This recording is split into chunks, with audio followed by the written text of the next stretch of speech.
wonderful bunch of youngsters, all of them. You know, many celebrated people have come here, as you know, from Ireland to here.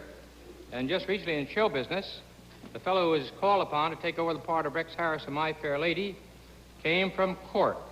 His name is Edward Mulhare, so let's have a big hand for him on our stage. Edward?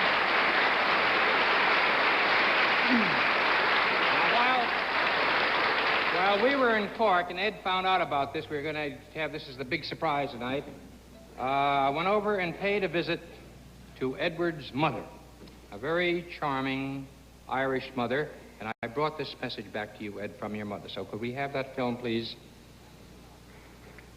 Mrs. Muller, I think that's very interesting that ever since you were married, you lived in this charming little home here. I suppose you must be very thrilled by your son Edward Mulhare's success in New York in My Fair Lady. I certainly am. And now that I'm going back, would you like me to deliver some message from you to Edward? My love. Same thing. And I'm looking forward to seeing him this year. Fine, I'll deliver the message to you, and I'll tell him you make the best tea in Cork. Thank you.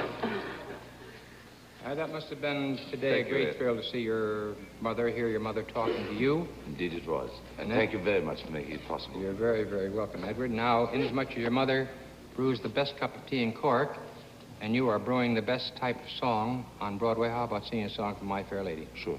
Fine.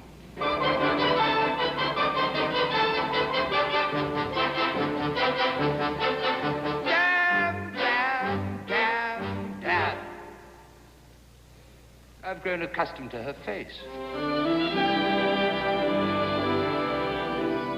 She almost makes the day begin. I've grown accustomed to the tune. She whistles night and noon. Her smiles, her frowns, her ups, her downs are second nature to me now. Like breathing out and breathing in. I was serenely independent and content before we met. Surely I can always be that way again. And yet, I've grown accustomed to her looks, accustomed to her voice, accustomed to her face.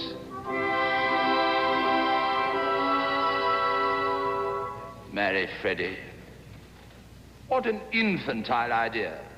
What a heartless, wicked, brainless thing to do. But she'll regret it. She'll regret it. It's doom before they even take the vow.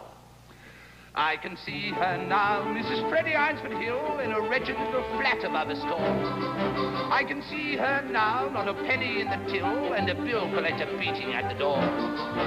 She'll try to teach the things I taught her, and end up selling flowers instead, begging for her bread and water, while her husband has his breakfast in bed. Ha!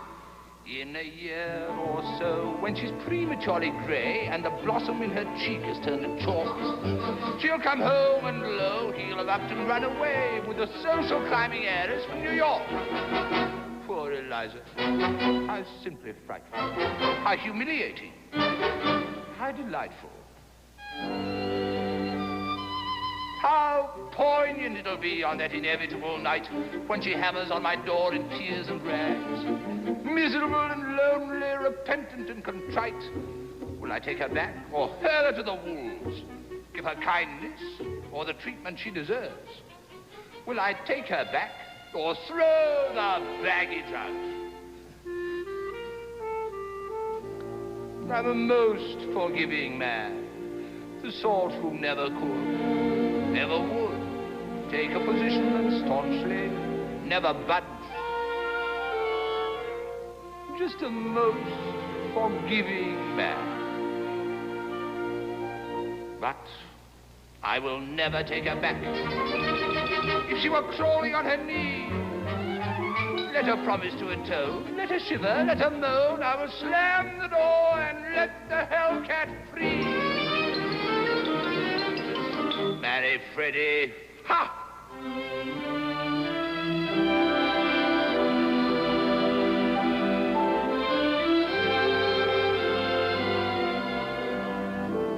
I'm so used to hear her say, good morning every day. Her joys, her woes, her highs, her lows are second nature to me now. Like breathing out and breathing in. I'm very grateful she's a woman and so easy to forget. Rather like a habit one can always break. And yet, I've grown accustomed to the trace of something in the air. Accustomed to her face.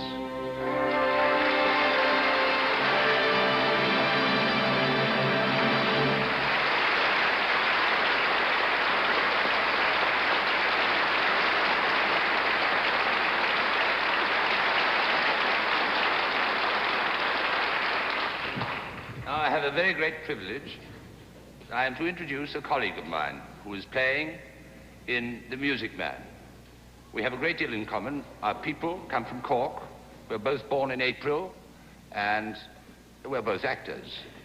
In fact, we have so much in common that I'm beginning to worry about my part in My Fair Lady. I want to introduce Mr. Paul O'Keefe.